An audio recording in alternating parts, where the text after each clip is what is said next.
चलिए, आज का जो लेसन है वो है बैंकर कस्टमर रिलेशनशिप, और मैंने बताया है कि इसमें से काफ़ी जो है क्वेश्चंस इंपॉर्टेंट एस्पेक्ट हैं, इसमें काफ़ी क्वेश्चंस आते हैं। तो पहली बात है कि requirement to be called a bank. देखिए, ये जो पर्टिकुलर ये टॉपिक है, अगर कोर्स में देखेंगे तो उस वीडियो में बहुत प्रिसाइज और बहुत अच्छी तरह से समझा रखा है यहाँ पे उन वीडियोस में, लेकिन आज हम इसको टेक्स्ट कवर करते हुए पढ़ेंगे कंप्लीट, ठीक है। उसके बाद है बैंकर कस्टमर के रिलेशन, की कस्टमर कौन है, और डेटर क्रेडिटर और क्रेडिटर डेटर, इन दोनों के बारे में पढ़ेंगे। ट्रस्टी कौन है, बेली बेलर रिलेशनशिप क्या होती है, एजेंट प्रिंसिपल रिलेशनशिप क्या होती है, लेसर लीसी के क्या होती है, इंडेमनीफायर और इंडेमनीफाइड क्या होता है। यानी कोई भी एक्शन अगर बैंक में हो रहा है तो उसके एंटी मनी लॉन्ड्रिंग के बारे में है, केवाईसी के बारे में है।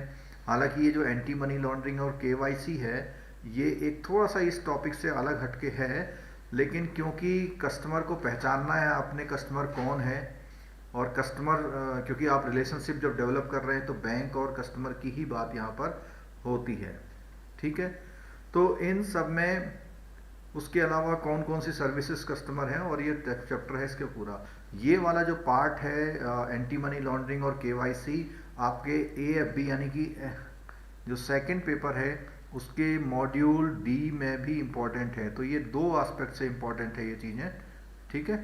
और तो इसको शुरू करते हैं। तो सबसे पहली बात हमारी आ गई कि requirement to be called a bank. Bank क्या है, पहले सबसे पहली बात आ गई कि बैंक क्या है। तो जब बैंक की बात आ रही है तो बैंक में क्या है, banking has been comprehensively defined under banking regulation act. अब देखो कई बार क्या है, क्या प्रॉब्लम होती है, बैंकिंग कहाँ डिफाइन है जब बात आती है, तो बैंकिंग कहाँ डिफाइन है में banking regulation act, negotiable instrument act, और आपका कंपनी एक्ट और RBI एक्ट, ये चार ऑप्शन आते हैं। तो जब ये चार ऑप्शन आपके सामने आते हैं तो उस समय आप परेशान हो जाते हैं कि आपको लगता है कि कौन सा इसका आंसर सही हो सकता है।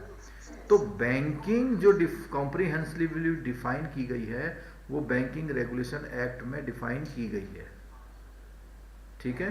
तो बैंकिंग जो डिफाइन की गई है वो बैंकिंग रेगुलेशन एक्ट में डिफाइन की गई है। क्लियर हो गई बात, चलो। और सेक्शन वगैरह है 5B की बात की गई है, सेक्शन 5B में ये डिफाइन किया गया है। और बैंकिंग का मीन्स क्या है देखना, एक्सेप्टिंग, क्या accepting, accepting for the purpose of lending और investment of deposit of money.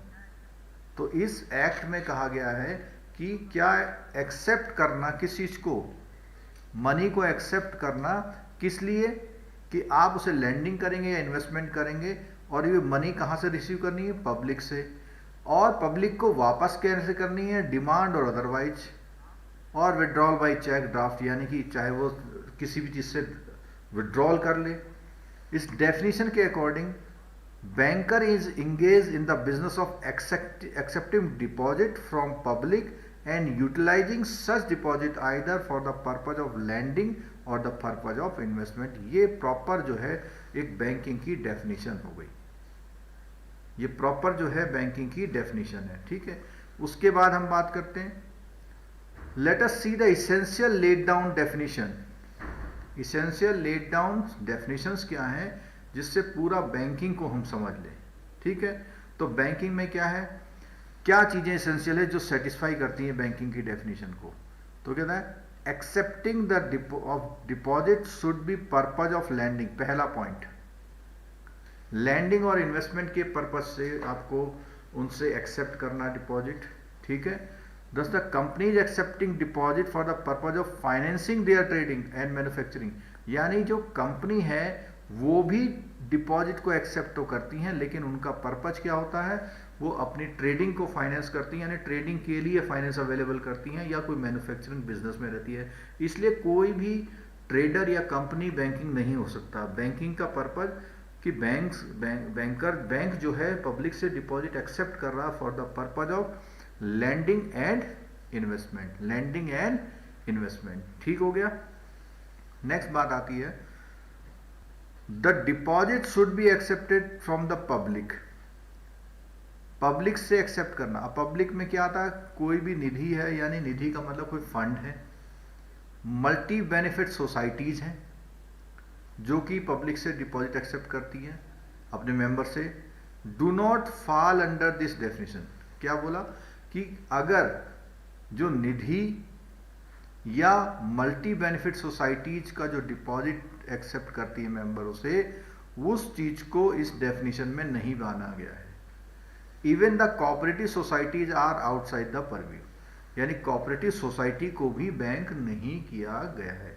निधि से मतलब है जो आपके प्रोविडेंट फंड हाउस होते हैं, पेंशन फंड हाउस होते हैं, वो भी पब्लिक से फंड जो है डिपॉजिट लेते हैं और उसका काम वही करते हैं, वो भी इन्वेस्टमेंट करते हैं, लेकिन उनको बिल्कुल हटा दिया गया। ठीक है। Acceptance of deposit should be in the form of cash. अब यहां पे कैश का मतलब क्या है, कैश का फॉर्म, चेक का फॉर्म, ड्राफ्ट का फॉर्म, ये सारी चीजें कैश फॉर्म में मानी गई। Banks obtain large fund from the millions of depositor, the depositor do not have any control over the management of the bank. उनका उससे कोई मतलब नहीं होता है कि वो कैसे चलेगा bank. The government of the country has therefore to take such step that would safeguard the interest of the depositor and public. अभी रिसेंटली गवर्नमेंट ने एक स्टेप उठाया था पब्लिक की मनी को सेफगार्ड करने का। अगर किसी बच्चे को वो पता है तो उसका आंसर दे दीजिए।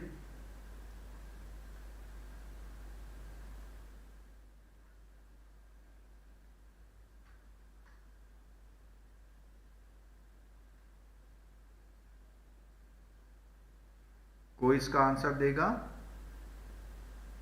अगर किसी बच्चे को पता है कि गवर्नमेंट सेफगार्ड करती है और गवर्नमेंट ने अभी कौन सा वो डिसीजन उठाया है जिससे जो है वो लोगों के मनी को सेफगार्ड कर पा रही है, कोई आंसर देगा?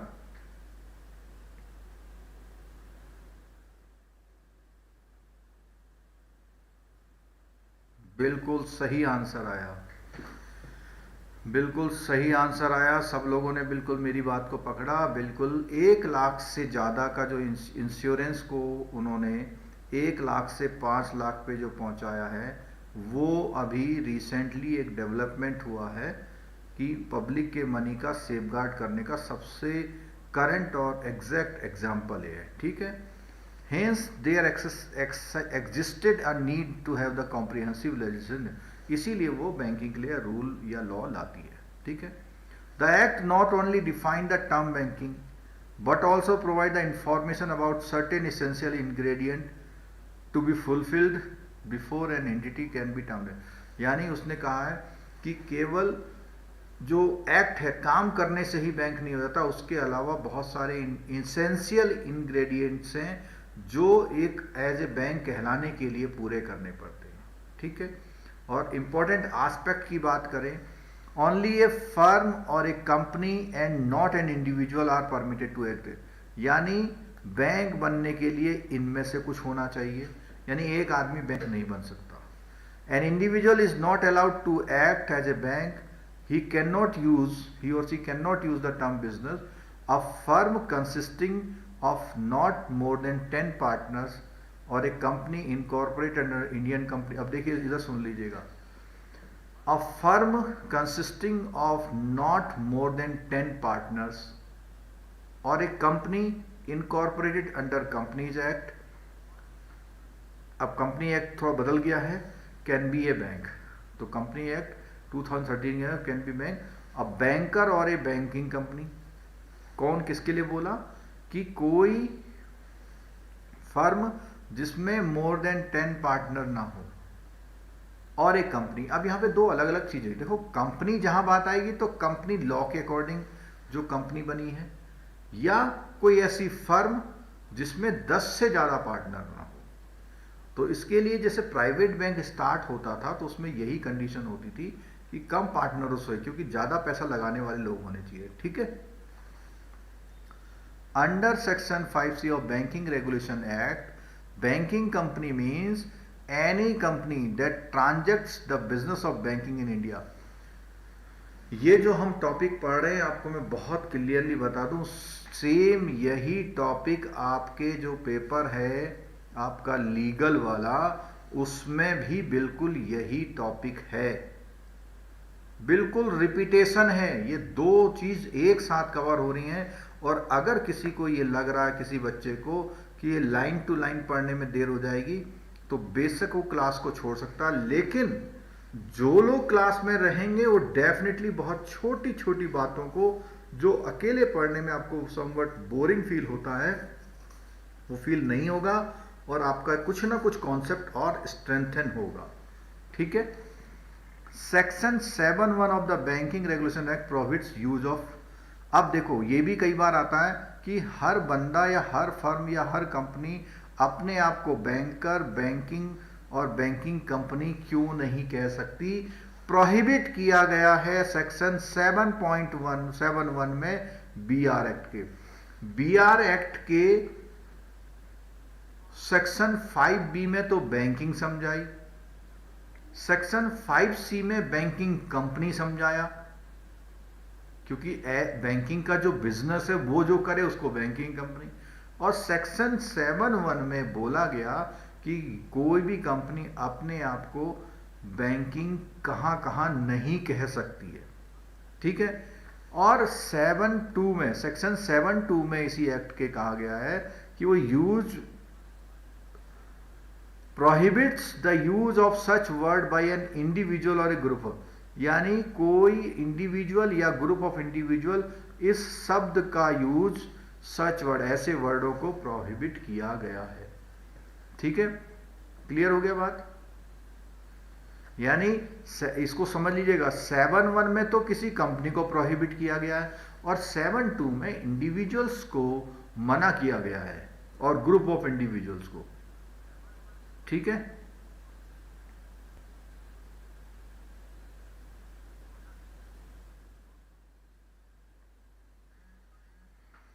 अगली बात आती है money lenders are not banker. अब ये क्या है भाई, money lenders are not banker?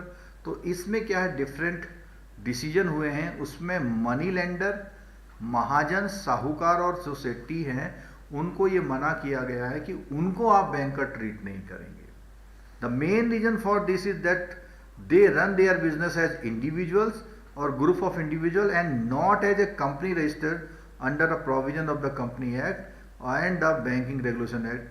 ठीक है, तो ये उनको मना किया कि भाई ये महाजन वगैरह जो लोग हैं इनको आप बैंकर नहीं मानेंगे। ठीक है। अगला पॉइंट है accepting deposit of money from the public. इसमें क्या है, कोई भी इंस्टीट्यूशन जो है वो banking business must accept the deposit of money. तो बैंकिंग अगर होगा तो उसको डिपॉजिट एक्सेप्ट करना है। Deposit of money must be from the public and should not confine to the deposit from their member only. यानी अगर सिर्फ अपने मेंबर से ही आप डिपॉजिट ले रहे हैं तो आप सोसाइटी बन जाएंगे या ट्रस्ट बन जाएंगे, बैंकिंग नहीं बनेंगे। तो बैंकिंग में क्या है, केवल अपने ही मेंबर से नहीं लेना है, बाहर से भी लेना है। ठीक है, कि कोई एक केस है इसमें बिल्कुल हम जिक्र नहीं कर रहे। ठीक है। अगला, acceptance for the purpose of lending. ये एक इंपॉर्टेंट है कि आपको क्या करना है, उस पैसे का क्या करना है, उस मनी का आप इस पर्पज के अलावा कहीं यूज नहीं करेंगे। अगर आप other than lending investment purpose से करते हैं तो आप उसको बैंक नहीं बोलेंगे। ठीक है। Deposit repayable to the depositor on demand और अदरवाइज। क्या मतलब हुआ इसका, जो डिपॉजिटर है उसको डिमांड पर या उसके समय पूरा होने पर आपको रिपे भी करना है। ये भी एक एस्पेक्ट आ गया इसमें। नेक्स्ट पॉइंट, द डिपॉजिट में withdrawal by cheque, draft, order और otherwise bank refund the money deposited with them to their customer whenever the latter make a demand by cheque. तो इसमें क्या मतलब हुआ। नेक्स्ट पॉइंट आता है the principal function of the bank to accept. ये सारी बातें हमारी बार बार हो गई हैं। In addition to the above principal function bank are authorise to carry out certain other transaction. अब देखो, अगर आपसे पूछा जाए कि भैया सेक्शन 5 में तो ये बोला गया है आप क्या क्या कर सकते हैं, बैंकिंग क्या है, लेकिन सेक्शन 6 में बोला गया है कि कौन कौन से जो ट्रांजेक्शन है, अदर ट्रांजेक्शन। सेक्शन 6 में क्या बोला हुआ? Other transaction. सेक्शन 5 में तो बोला हुआ ये कर सकते हैं, और सेक्शन 6 में अदर ट्रांजेक्शन इतने हैं, वो जो अदर ट्रांजेक्शन एक बैंक को अलाउ किए गए हैं। क्या किया गया है भाई? एक्सेप्ट डिपॉजिट, और वो करना तो है ही, उसके अलावा क्या डिफाइन किया गया है? आपको डिफाइन किया हुआ डिस्काउंटिंग ऑफ बिल्स, ठीक है, रेमिटेंस डिसाइड किया हुआ, आपका collection of cheque, safe custody, hiring safe deposit वगैरह, कंडक्टिंग फॉरेन एक्सचेंज, और ये तो अगर आपका क्वेश्चन आएगा बैंकिंग बिजनेस तो 5 में आएगा, लेकिन अदर एक्टिविटी आएगा, मतलब एक्सेप्टिंग डिपॉजिट आएगा तो 5 में आएगा, और अदर एक्टिविटी आएंगी तो वो किस में आएंगी? सेक्शन 6 में आएंगी, ठीक है। और आजकल ये जो है एरिया बहुत बढ़ गया है, आपको पता ही है, बहुत सारे काम आप लोग भी कर रहे हैं। Wealth management service, project appraisal, sale of third party product such as mutual fund, life insurance, जिसको हम क्रॉस सेलिंग बोलते हैं, executor trustee service, acceptance of central and state government tax, franking of stamp duty on documents, और security trading. ये सारी चीज़ें जो है वो इस समय आप कर सकते हैं। उसके अलावा जो जनरल एक्टिविटी हैं वो आपके पास है फैक्टरिंग, वेंचर कैपिटल और डीमेट सर्विसेज। तो ये अदर है, इसमें एक दो नाम आपके जो थे वो आप लोगों ने मतलब नए लगे होंगे, बाकी आपको सब पता है कि किसका क्या यूज है, ठीक है। चलिए, उसके बाद हमारा वेंचर कैपिटल का मतलब होता है जो लोग जो स्टार्टअप होते हैं, एंटरप्राइजेज होते हैं, उनको फंड अवेलेबल कराते हैं, उनको वेंचर कैपिटलिस्ट बोलते हैं, ठीक है। वेंचर आपने सुना होगा, जॉइंट वेंचर, जॉइंट वेंचर करके सुना होगा। तो वेंचर का मतलब ऐसा एक उपक्रम, उद्यम जो जॉइंट लोग, जॉइंट पार्टनरशिप में जो चलता है, ठीक है। तो ऐसे ही वेंचर कैपिटल फाइनेंसिंग है, ठीक। आगे बोलता है जो इस टॉपिक का क्रक्स है वो है बैंकर कस्टमर रिलेशनशिप। जो इस टॉपिक का क्रक्स है वो बैंकर कस्टमर रिलेशनशिप है। तो रिलेशनशिप किसके बीच में? बैंकर है और एक customer. Depend on the nature of service provided by the banker apart from the core business of accept and deposit money. और भी इसके बहुत सारे काम होते हैं, और हर अलग तरह के काम में उसको अलग अलग उसका एक डेजिग्नेशन कह लीजिए, उसको आइडेंटिफाई किया जाता है एक पर्टिकुलर नेम से, ठीक है। अब ये बहुत एक इंपॉर्टेंट बात है कि भैया कस्टमर कौन है। ये कई बार एक बात आती, कस्टमर कौन है। तो कस्टमर के लिए उन्होंने बोला हुआ है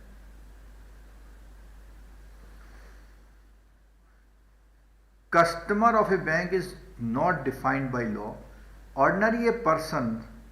अब कई बार आता है कि कस्टमर कौन से लॉ में डिफाइंड है, तो आप साफ साफ लिखा होगा customer of a bank is not defined by law, ordinary a person who has an account with the bank is considered a customer. The legal judgment on the past however used to qualify this statement by laying emphasis on a period for which the an account had actually been maintained।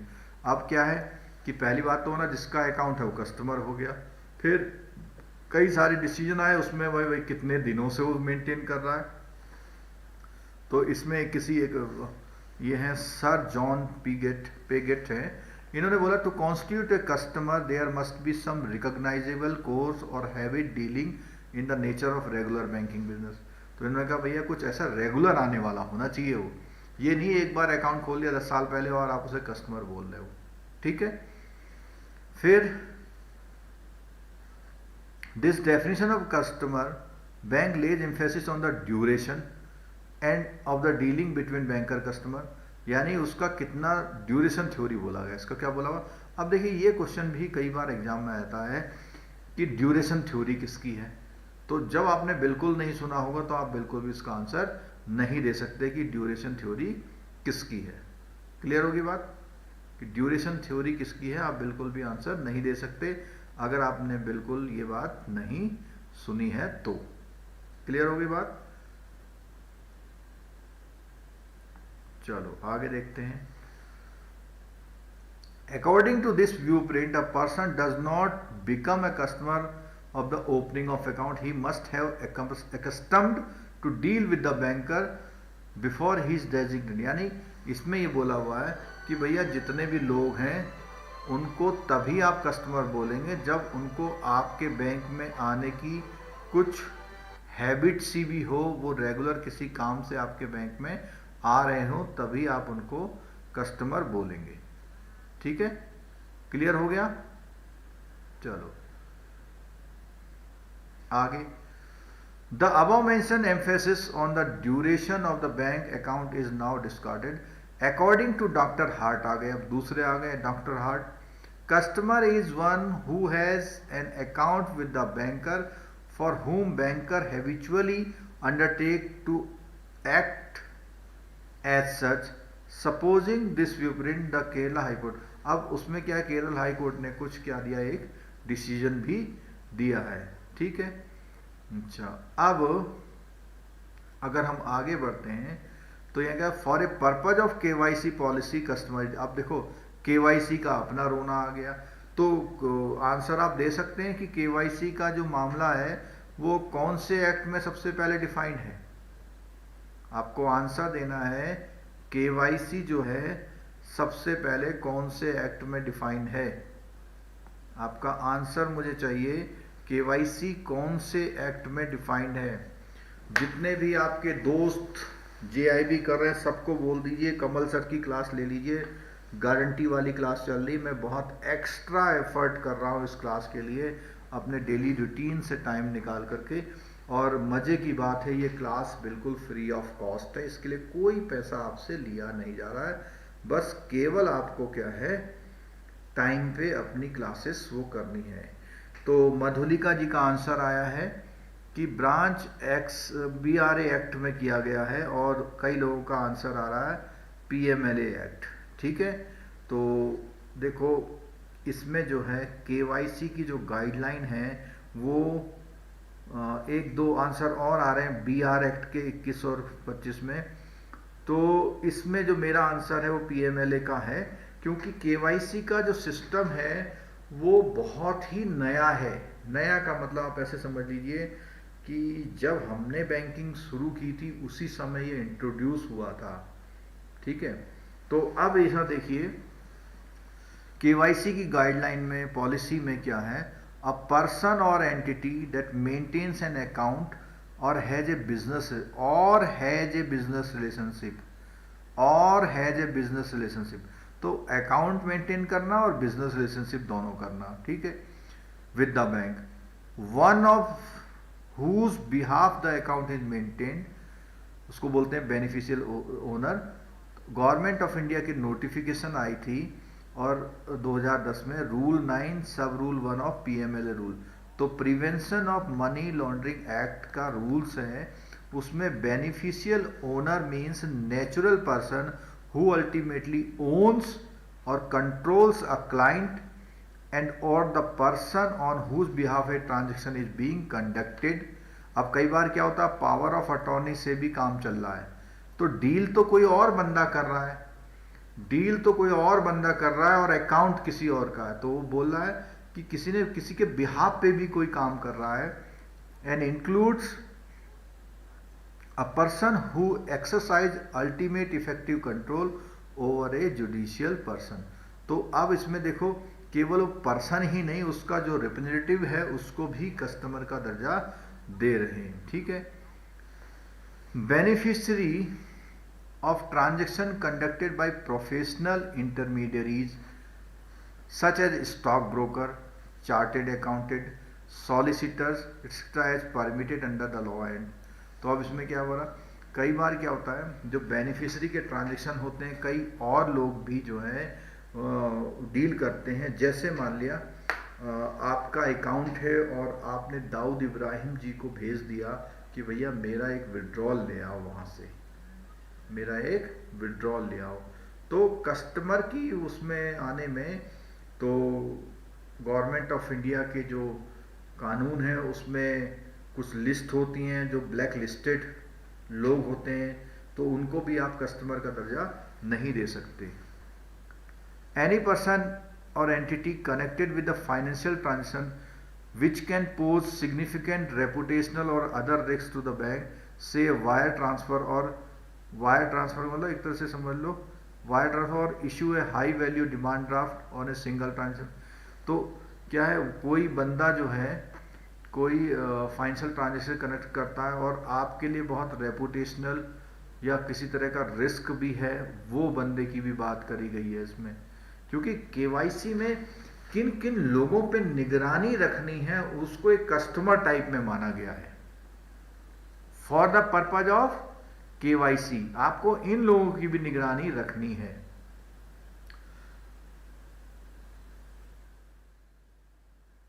Thus a person who has a bank account in his name and for whom the banker undertakes to provide the facilities as banker in is considered to be a customer, an important consideration which determines a person's status as a customer in nature of his dealing और banker। कहने का मतलब हो गया कि कई सारी बातें यहाँ पर निकल के आई। एक बैंकर को कस्टमर कंसीडर करने के लिए उसकी एक्टिविटी पे भी किस तरह की वो डीलिंग कर रहा है, इन सब बातों पे गौर करना पड़ता है। It is evident from the above that his dealing with the banker must be relating to the business of banking. बस क्या है, उसका बैंकिंग बिजनेस से रिलेशन होना चाहिए। Thus to constitute a customer the following essential. अब पूरी final बात निकल के आ गई। पहली बात तो है क्या, एक तो उसका बैंक अकाउंट की बात, saving current account fix must be open in his name making necessary, कुछ अमाउंट दे करके अकाउंट खोलना। दूसरा, dealing between banker and customer must be the nature of banking. जितना भी बैंकिंग बिजनेस में अलाउड है उस तरह का कोई भी काम कर रहा है, यानी सिर्फ आपके वहां लॉकर भी ले रहा है तो भी वो आपका कस्टमर है। A banker of a customer of a banker need not necessary be person. अब वो देखो यहाँ पे एक बात आ गई है कि वो बैंक मतलब कस्टमर आपका जरूरी नहीं पर्सन हो, वो पर्सन के अलावा आपका फर्म या कंपनी या सोसाइटी या सेपरेट लीगल एंटिटी में कस्टमर। अब इस बात का एक्सप्लेनेशन जो है बैंकिंग रेगुलेशन एक्ट के 45Z में है। उसमें उन्होंने क्या किया हुआ है, customer includes clarify that section, customer includes the government department and corporation in corporate, यानी ये सब लोग कस्टमर की कैटेगरी में आते हैं। ठीक है, आगे हम बात करते हैं। Since the banker customer relationship contractual, ये बात ध्यान रखना, कॉन्ट्रेक्चुअल रिलेशन है सारी। जब तक आपका उनसे कोई काम का रिलेशन है तभी तक वो रिश्ते हैं। ठीक है, it follow that any person who is competent to contract can open a deposit account with the bank branch of his or her choice and convenience. For entering into valid contract, a person need fulfill the basic requirement, यानी कि contract की basic requirement क्या है, 18 साल और उससे ऊपर का होना चाहिए, साउंड माइंड और हेल्थ का होना चाहिए, तो वो कॉन्ट्रैक्ट वही कर सकता है जो ऐसा है। अब यहाँ पे बात आती है कि भैया सेविंग बैंक का अकाउंट तो 10 साल वाला भी खोल लेता है, तो वहाँ पे आप क्या जवाब देंगे, तो उसमें आप जवाब देंगे कि सेविंग बैंक के केस में 10 साल का भी बंदा ऑपरेट कर सकता है अकाउंट।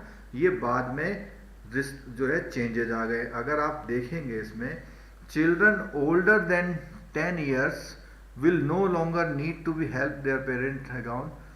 ठीक है, to boost financial the Reserve Bank of India permitted 10 year। तो वहाँ पे क्या आता है, अगर माइनर भी है, वो 10 साल से कम वाला है, तो उसको भी आरबीआई ने एज ए कस्टमर ट्रीट कर लिया है।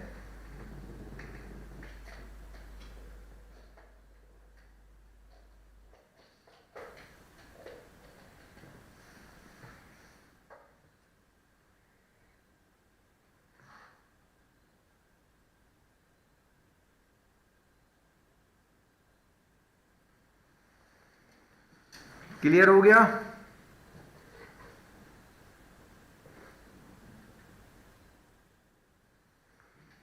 चलो आगे बढ़ते हैं। RBI also allowed banks to offer an additional facility like internet banking. ATM, तो उसने क्या ये सारी चीज़ें भी माइनर को देनी शुरू कर दी हैं, ठीक है। The central bank guideline states that such facilities should be within overall norms, the bank will not allow the minor account to be overdraft, ठीक है। These account should always remain in credit, तो छोटे उनके लिए जो minor हैं उनके लिए कुछ चीज़ें लिमिटेड रखी गई हैं। Any person may apply for opening an account in his name, but the banker services banker reserves right to do the satisfy about the identity of the customer। अगर बैंकर को कोई कस्टमर, कई बार बच्चे कहते हैं कि किसी को मना कर सकता, अगर वो सेटिस्फाई नहीं हो रहा तो मना कर सकता है किसी का अकाउंट खोलने से भी, अगर वो कस्टमर को आइडेंटिफाई नहीं कर पा रहा है, ठीक है।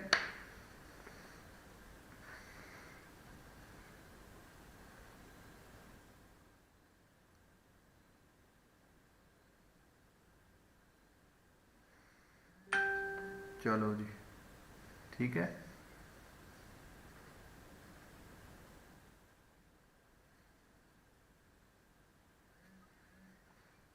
By opening an account with the banker, customer enters into relationship with banker. The special feature of the relationship imposes several obligations to the banker. Therefore, the banker should be careful opening account prior to the introduction of know your customer guideline by the RBI। अब देखो यहाँ पे कह रहा है कि अगर आपको उसके साथ कोई रिलेशन बनानी है तो क्या करना है आपको, जो prior to the introduction of KYC guidelines by RBI, तो RBI जो है सारी चीज़ें जो उन्होंने बता रखी हैं RBI के अकॉर्डिंग, वो आपको केयर करनी है। It was a practice amongst the bank to get a new customer introduce by the person who has already one satisfactory. तो अब जो KYC की गाइडलाइंस, जो RBI की जो KYC गाइडलाइन, अब देखो KYC की गाइडलाइन जो लीगली जो रिक्वायरमेंट है वो PMLA की है, जो आप एक तरह से कह सकते हैं कि जो काला धन के जो ट्रांजैक्शन है उनको रोकने के लिए PMLA आया था। लेकिन अभी क्या है कि वो कहते हैं कि उसके अलावा RBI ने अपनी गाइडलाइंस निकाल रखी हैं, ठीक है। तो RBI और PMLA, तो जो लोग BR एक्ट का नाम दे रहे थे वो यहां पर गलत होता है, ठीक।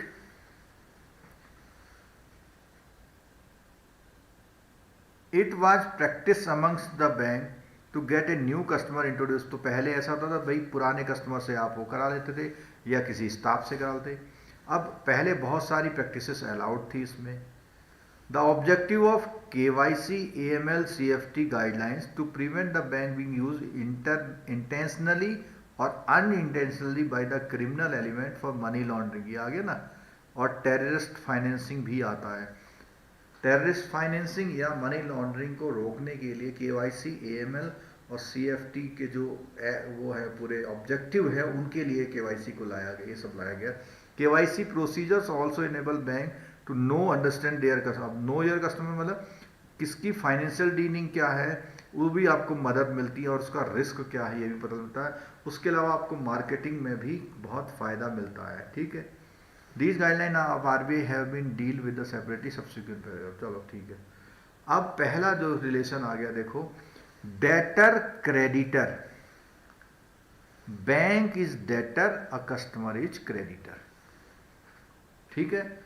Bank is debtor, customer is creditor, यानी कस्टमर यहाँ पे डिपॉजिट कर रहा है, कस्टमर क्या कर रहा है यहाँ पे, डिपॉजिट कर रहा है। तो when a customer deposit money in the bank, तो उस कंडीशन में ये रिलेशन इसका होता है। The money is lend to the bank and the bank free to use the. अब देखो लोगों ने मनी को लेंड किया यानी उधार दिया, ठीक है, पब्लिक ने उधार दिया बैंक को, और बैंक जो है फ्री है उसको यूज करने के लिए। The bank is not bound to keep such money intact, it is not bound to return the notes and coins. और अब क्या बोलना है कि जैसा डिनोमिनेशन उसने डिपॉजिट किया था वैसा डिपॉजिट उसे जरूरी नहीं जमा करना, उसे पैसे वापस देने हैं अपने प्रॉमिस के according. Demand of payment should be made by the customer. The banker is not required to pay the debt voluntarily unlike in the case of the commercial debt. क्या बोला, banker is not required to pay the debt voluntarily, यानी कि जो public का पैसा है उसको bank जब चाहे वापस नहीं कर सकता, वो या तो कॉन्ट्रैक्ट के अकॉर्डिंग या कस्टमर आपसे मांगेगा तभी। ठीक है। The demand should be made in a proper manner, the customer should demand payment not verbally by mere telephone call by cheque, तो उसने कहा उसका तरीका है। For the demand should be made during working day and working hour, तो अब देखो ये एक बात आ गई, section 25 and 65 of negotiable instrument में कहा गया है कि भैया वर्किंग आवर और वर्किंग डे का पेमेंट ही नेगोशिएबल इंस्ट्रूमेंट एक्ट के उसमें आता है। कौन कौन से सेक्शन का? Section 25 and 65 of negotiable instrument act है जो, उसी के अकॉर्डिंग आपका जो वो है पेमेंट जो करेंगे आप, उसी को वो मिलती है, सिक्योरिटी मिलती है। क्लियर हो गया बिल्कुल? चलो अगला पॉइंट है, for the moneys deposited the creditor does not call for any security from the debtor. अब देखो सुनो, यानी अगर आप बैंक में पैसे जमा करने आए तो बैंक से ये नहीं कहेंगे मैं पैसे जमा कर रहा हूं भैया 2 लोगों की गारंटी दिलवाओ, ठीक है? As in the case of commercial debt में ऐसा होता है।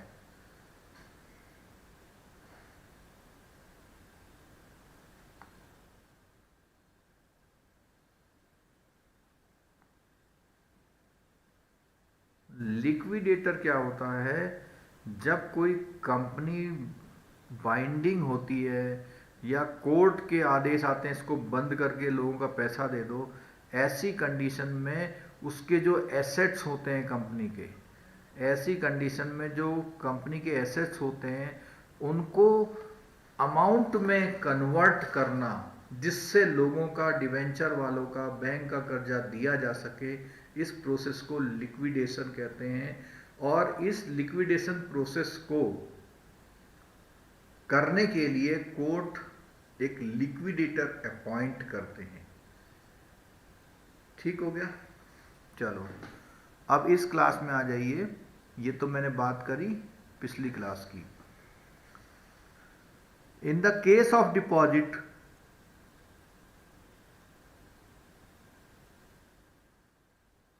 in the case of deposit account repayable on demand, the law of limitation does not begin to run until demand has been made for repayment। अब law of limitation का मतलब क्या हुआ? जैसे भैया बैंक आपको जब उधार देता है तो बैंक में सारे लॉ ऑफ लिमिटेशन के कॉन्सेप्ट लगते हैं कि कितने समय में बैंक को क्या करना है। रिवर्स में लॉ ऑफ लिमिटेशन नहीं है, यानी आप जब है बैंक से मांगने जाएंगे तो उसके लिए लॉ ऑफ जो लिमिटेशन होता है वो तभी लगता है जब आप डिमांड रेज करेंगे। डिमांड रेज नहीं करेंगे वापस पैसा लेने की तो आपके पास क्या है वो नहीं लगेगा। ठीक है? तो यानी डिमांड रेज करे बिना लॉ ऑफ लिमिटेशन नहीं लिखता। कौन से केस में बोला? डिमांड वाले, यानी सेविंग बैंक और करंट अकाउंट में। भाई बाकी में तो आपकी एफडी है तो मैच्योर हो जाएगी, आपके खाते में डाल दी जा सकती है, लेकिन जो सेविंग बैंक और करंट अकाउंट का बैलेंस है उसको जब तक आप मांगेंगे नहीं तब तक आपको दिया नहीं आता, और जब आप मांगेंगे तो उसी से आपका लॉ ऑफ लिमिटेशन लागू होता है। In the case of fix asset normally the deposit receipt must be produce और after due date and the production of receipt than the nature of demand, hence the law of limitation begins to run from the date of his receipt is produced। यानी आप FD करते हैं, FD में जब वो जब तक लेने नहीं आएगा तब तक आपके लिए जो है ये लिमिटेशन लॉ नहीं लागू होता है। ठीक है? तो अभी ये रिलेशन हम पढ़े थे डेटर क्रेडिटर, अब हम पढ़ रहे हैं क्रेडिटर डेटर। यानी इस समय बैंक जो है एक क्रेडिटर है, यानी बैंक ने कर्जा दिया है और आप एक डेटर यानी कि बोरोवर हैं। When the bank lends money to the customer is borrower and the bank is lender, the relationship between the banker customer, और इस कंडीशन में क्रेडिटर और डेटर की, तो पहली वाली कंडीशन थी डेटर और क्रेडिटर की, और इसमें जो है बैंक को पहले बोला जाता है हमेशा। ये ध्यान रखना, ये जितने भी रिलेशन होते हैं, कई बार आप ऐसी गलती भी कर देते हैं, जितने भी रिलेशन है उसमें बैंक का रिलेशन पहले बोला जाता है। जैसे एक आम तौर पे बात करता हूं, पत्नी पति नहीं बोलते, हमेशा क्या बोलते हैं? पत्नी, हमेशा क्या बोलते हैं? पति पत्नी बोलते हैं। ठीक है, तो ये एक मतलब सिस्टम क्या है कि हमेशा जो है रिलेशन किसका बोला जाएगा? बैंक का बोला जाएगा। ठीक है, हमेशा सिस्टम किसका बोला जाएगा? बैंक का बोला जाएगा। जरा आप लोग एक बार क्लास कैसी चल रही इस बारे में लिख दीजिए। क्लास कैसी चल रही इस बारे में लिख दीजिए। और इसके अलावा मैं फिर बता दे रहा हूं, इस क्लास को आप सुन रहे हैं ना, अगर अगर आप इस क्लास को सुन भी रहे हैं तो भी इन टॉपिक से वो क्वेश्चन जो आपको 48 49 पे रोक देते हैं, 50 होने से रोक देते हैं, वही ये क्वेश्चंस होते हैं जो आप बहुत पेशेंसली अपने आप नहीं पढ़ते हैं। तो कुछ लोगों को जो है आज ये जो है अन्वेषा मिंज, आज ये पहली बार आए हैं क्या? अन्वेषा मिंज ये नाम मैं पहली बार देख रहा हूँ। और अन्वेषा मिंज आप कहाँ से हैं ये भी बता दीजिए। ठीक है, बीच बीच में किसी का नाम लेना छोड़ देता हूँ, तो आप जो है परेशान मत हुआ कीजिए। कहाँ से हैं आप अन्वेषा मिंज? आपका नाम नॉर्थ ईस्ट से है क्या आप?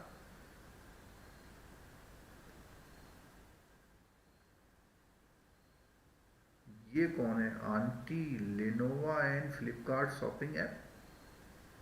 अच्छा, जमशेदपुर से है, यानी उड़ीसा साइड से। चलो गुड। चलिए, अब अभी हमने जो रिलेशन देखा, दो देखा। जब कोई भी कस्टमर बैंक में पैसा डिपॉजिट करता है वो देखा रिलेशन। दूसरा, जब कोई कस्टमर बैंक से लोन लेता है। ठीक है, अब अगला जो है रिलेशन क्या है? Bank as a trustee. किन किन केसों में बैंक एज ए ट्रस्टी होता है? यानी बैंक कोई भी चीज आपकी रख रहा है तो एज ए ट्रस्ट रख रहा है। तो अगर बैंक एज ए ट्रस्ट रख रहा है तो वो कौन सी कंडीशंस हैं?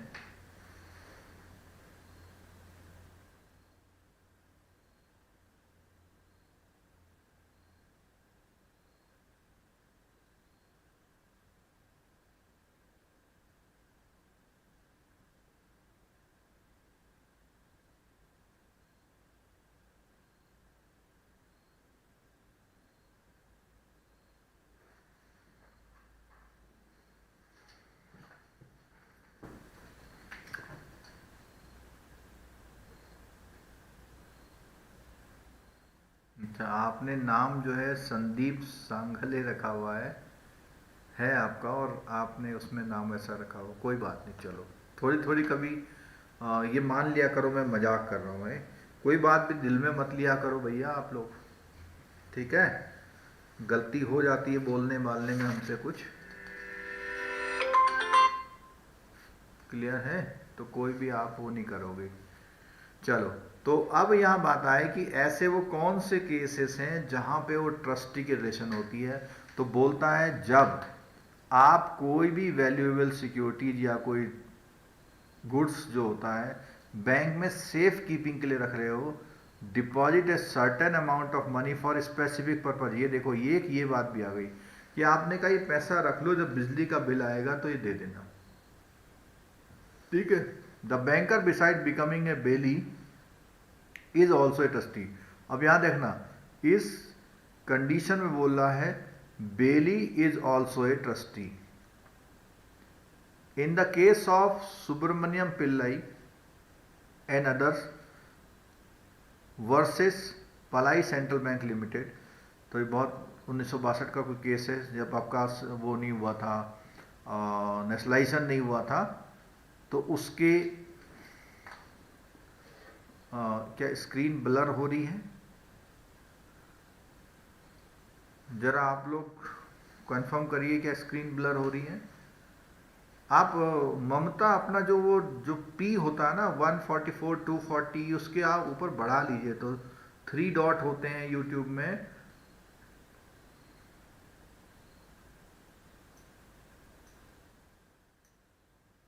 ममता अपना वो जो रिजोल्यूशन बढ़ाइए, या तो आपका नेट स्लो हो गया इस बीच में तो इसलिए दिक्कत आ रही है, क्योंकि मेरे वाले तो में तो बढ़िया चल रहा है दोनों ना।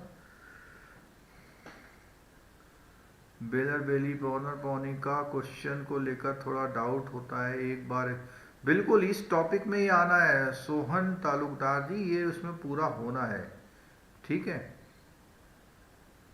चलो, तो उसमें एक केस था कि भैया किसी ने 2,000 रुपये डिपॉजिट किए और वो किए as guarantee money to purchase car, car purchase की गारंटी मनी जमा करी। Bank failed before they could get the vehicle. The court was of the view that the bank should act as a trustee and that the money should be refunded to the bank's asset on the basis of preferential debts, ठीक है। a trustee hold money or asset or perform certain function for the benefit of the other person is called। तो अब देखो क्या बोला, किसी एक purpose के लिए certain function, perform certain function के लिए अगर किसी बंदे के बेनिफिट के लिए रखा जा रहा है तो उस बंदे को बोलते हैं बेनिफिशियरी, ठीक है। In another case a customer remitted money with instruction to purchase shares stock of a company. अब ये क्या है, किसी ने कहा भैया ये मैं चेक भेज रहा हूँ, मेरा आईपीओ आने वाला, उसमें लगा देना। The bank bot A share in part but before completing the rest of the purchase it failed. It was held that the bank stood in the position of trustee to the remitter and was entitled to refund the unspent balance। अब उसने क्या किया, उसने क्या करा कि bank ने कुछ शेयर खरीदे, उसके बाद जो है कुछ पैसा उसका बच गया, ठीक है, क्लियर हो गया। तो उसने बोला है कि वो जो बाकी पैसा है बैंक को वापस करना पड़ेगा, क्योंकि बैंक ने वो पैसा एक ट्रस्टी की तरह रखा हुआ था, ठीक है। चलिए, मोस्ट इंपॉर्टेंट आ गया अब बेली बेलर रिलेशनशिप, बेली बेलर और रिलेशनशिप। तो बैंक को बेली बोला हुआ है और कस्टमर को बोला हुआ बेलर, ठीक है। बैंक को बेली बोला हुआ है और कस्टमर को क्या बोला हुआ है, ये, ठीक है, बेलर। तो इसमें देखना अभी एक जो चार्ट आपकी बुक में उसको भी हम एक्सप्लेन करेंगे बहुत बढ़िया तरीके से। When a customer deposits certain valuables, bonds, security and other document with the bank for their safe custody। अब देखो एक सुनो जरा, कोई बता सकता है what is the difference between safe custody and safe deposit? जरा बताइए तो, आप लोग बहुत बैंक में काम करते हैं, कुछ कुछ संभाल रखे हैं, कोई ब्रांच मैनेजर होंगे इस समय यहाँ पर, कुछ फील्ड अफसर होंगे, कुछ अकाउंटेंट होंगे, कुछ ऐसे क्लर्क होंगे जिसकी वजह से वो ब्रांच चल रही है, ऐसे भी लोग होंगे। मुझे आंसर आपसे चाहिए, what is the difference between safe custody and safe deposit. तो यहाँ पे नाम आया सेफ कस्टडी, आंसर दीजिए।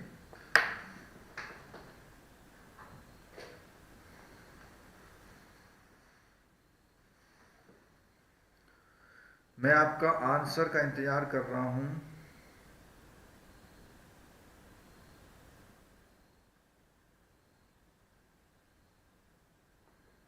एक आंसर आया, सेफ कस्टडी में आर्टिकल नोन होते हैं, सेफ डिपॉजिट में अननोन।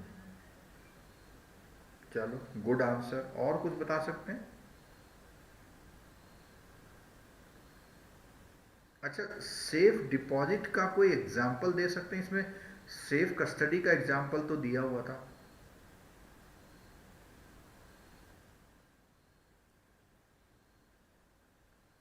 सेफ कस्टडी होल्ड्स की ऑफ अनदर ब्रांच। अच्छा जी,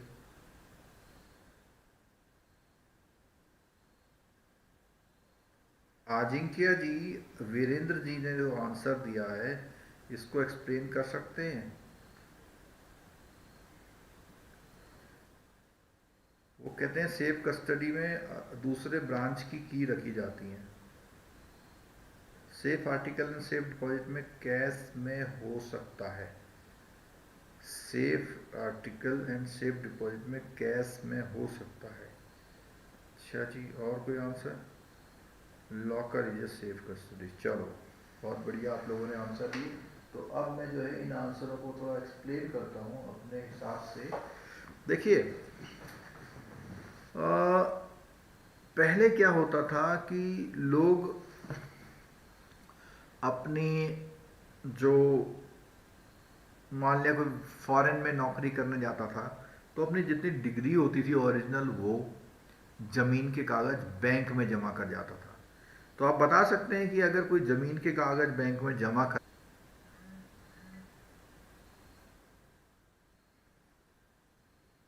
बताइए।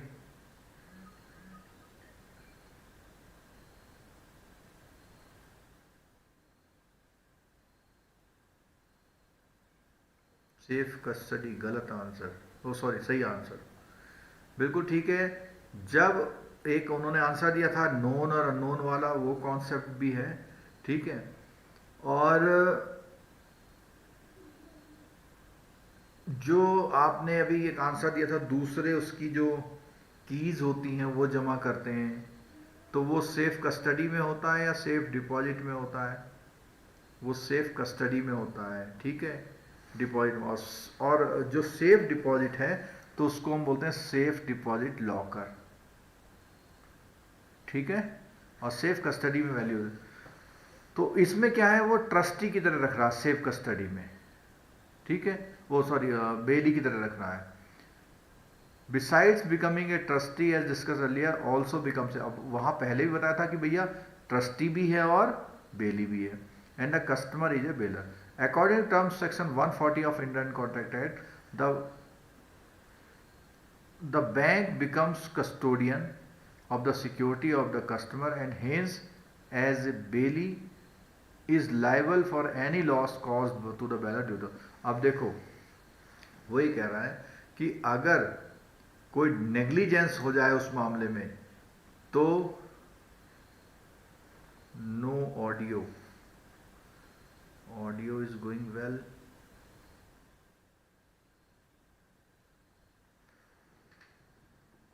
नेट का इश्यू तो नहीं आ गया?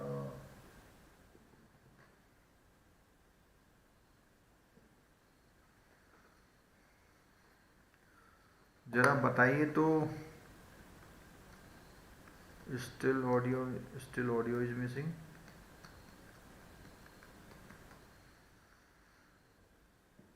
आ रही है आवाज, हो सकता है कि बीच में एक ब्रेक आ गया हो, कोई बात नहीं, कोई बात नहीं, थोड़ा सा पेशेंस और रख लीजिए। चलो हो गया, ठीक है, गुड। हाँ, तो यहाँ बोल रहे थे कि अगर कोई नेग्लिजेंस करे, कौन, बैंक, तो उससे वो बैंक कस्टमर को देना। The finder of lost good, अब इसमें क्या, एक सेक्शन में should return any increase in goods animal to the true owner. अब कोई चीज खो गई है, खोने वाली चीज मिलेगी, तो जिसको वो होना है उसी को मिलेगा, ठीक है। Under 164 the finder has to take care of such goods as an ordinary prudent man. These are the example of bailee bailor relationship. चलो अगला आ गया है हमारा एजेंट और किसका रिलेशन, एजेंट प्रिंसिपल का। तो एजेंट प्रिंसिपल का रिलेशन सिंपल ये है, किसी का चेक हैंडल करना, किसी का बिल जमा करना, ये सारा क्या है, one of the ancillary service render by the remittance, collection of cheque, bills. तो रेमिटेंस में भी क्या है, प्रिंसिपल एजेंट की तरह काम कर रहा है। On behalf of the customer it further undertakes to pay regularly electric, तो वो क्या करता है, इसको रेगुलरली इस चीज का एक एजेंट की तरह काम करता है, उसका सारा काम जो है वो करेगा, ठीक है, सारी फीस देना। In such cases the bank action agent, his principal being the customer. अब देखो, इस मामले में कस्टमर को प्रिंसिपल माना, और जो है the relationship of agency however terminates on death, insolvency and lunacy, death, insolvency and lunacy of the customer और on completion of the work assigned. तो कहता है कि जब भी ऐसा कुछ हो जाए, कोई उसकी डेथ हो जाए, दिवालिया या पागल हो जाए, मतलब माइंड से भी वो हो जाए, या वो काम पूरा हो जाए, तो ये जो हमारा रिलेशन होता है वहां खत्म हो जाता है, जिससे रेमिटेंस है खत्म हो जाएगा, ठीक है। यहाँ एक केस की बात कर रहे हैं, उसमें कह रहे हैं कि बोला था कि जब आप रेमिटेंस करते हैं तो ये मान लीजिए कि आपने उससे कर्जा लिया है। लेकिन मेरी ओपिनियन यहाँ पर यह है कि अगर आपने कर्जा लिया है तो आप यानी कि कोई क्या हुआ, नेटवर्क इशू स्टार्ट हो गया भाई। एक बार जरा बताइए क्लास सही चल रही है, क्योंकि बहुत थोड़ा सा रह गया, इसे खत्म करना भाई मेरे को। एक बार जरा फाइनल वो दे दीजिए, बहुत 5 मिनट भी अगर आप रहेंगे साथ में। एक बार जरा कोई बच्चा बोल दे सही चल रहा है।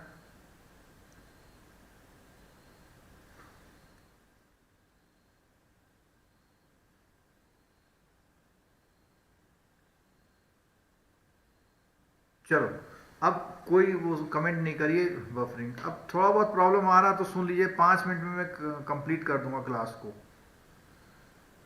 हाँ, तो मैं कह रहा हूँ कि भाई वो रेमिटेंस में वो पैसा जो है, उसने पैसा लिया बैंक ने और वो पैसे को कहीं भेजना है, उसका वो यूज नहीं करता उस पैसे का, तो इसलिए ये वाला जो है, अब वो हाई कोर्ट ने डिसीजन दिया है तो क्या कर सकते हैं, लेकिन मेरा ओपिनियन है, ठीक है। अगला आया लेसर और लेसी का, ठीक है। तो ये क्या है, सेफ डिपॉजिट लॉकर की बात आ रही है यहाँ पे, ठीक है। तो वहां पर आप देखिए ट्रस्टी था, कहां पर, यहाँ पर बेलर बेली या ट्रस्टी की तरह काम कर रहा था सेफ कस्टडी में, और लॉकर में क्या लेसर और लेसी की तरह काम कर रहा है। तो यहाँ ये ध्यान रखना, बहुत ध्यान रखना, बहुत ध्यान रखना, बहुत ध्यान रखना। बैंक ऐसे लेसर, यहाँ पे SOR है और यहाँ पे डबल ई है, तो कि अधिकतर केसेस में बैंक में जो है डबल ई होता है, ठीक है।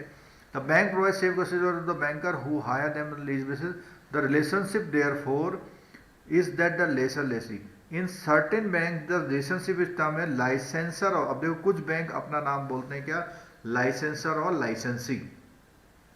The bank lease out the space of the, अब ये लेजर लेसी क्यों बोला हुआ है कि वो अपना किराया कुछ जगह वो कर रहा है, ठीक है। The bank is not responsible any loss at there rises a lacy in the form of transaction except due to the, यानी बैंक अगर नेग्लिजेंसी नहीं करता है तो सारी जिम्मेदारी जिसने सामान रखा उसी की होती है। चलिए, इंडेमनीफायर और इंडेमनीफाइड। बैंक जो है इंडेमनीफाइड है, और जो जो इंडेमनिटी को होल्ड कर रहा है वो क्या है, वो आपका कस्टमर है, इंडेमनीफाइड, ठीक है। Customer is indemnifier, a contract by which one party promise to save. अब यानी कि कोई लॉस से सेव करना हो, जैसे आपने सुना होगा insurance is a contract of indemnity, ठीक है। Cause him to the conduct of the promisor himself और द कंडक्ट एनी पर्सन। तो यहाँ पे क्या सेक्शन इसमें 124 में ये इंडियन कॉन्ट्रैक्ट एक्ट में बोला गया है। In the case of banking the relationship happen the transaction of the issue of the duplicate draft करना हो, डुप्लीकेट फिक्स डिपॉजिट लानी हो, तो ऐसे केसेस में क्या होता है, बैंक ये वाले रिलेशन में आता है। और the underlying points in the these either by will compensate the any loss. क्या बोलता है कि कोई भी चीज है जो अगर कुछ गड़बड़ हो जाएगा तो लॉस अगर होगा तो बैंक को पैसा देना पड़ेगा, और ड्राफ्ट वाले केस में ड्राफ्ट जब खो जाता है तो उसको देना पड़ेगा, अगर डुप्लीकेट ड्राफ्ट का डबल पेमेंट। चलिए, लास्ट और but most important, last but most important, आपको केवल ये चीज याद रखनी है, ठीक है। और इसमें हमने अभी पढ़ा था कि इसमें कई सारे बैंक जो है लाइसेंसर और लाइसेंसी की तरह भी अपने आप को बोलते हैं। और आपकी बुक में करेक्शन कर लीजिएगा प्लीज, यहाँ पर ये पॉनर लिखा हुआ है, इसको पौनी कर लीजिएगा, और यहाँ पे पॉनर जो यहाँ लिखा हुआ है ना, पौनी और पॉनर इधर कर लीजिएगा, इसको सही कर लीजिएगा सब लोग अपनी बुक में, ये मिस्टेक है इसमें बुक में, ठीक है।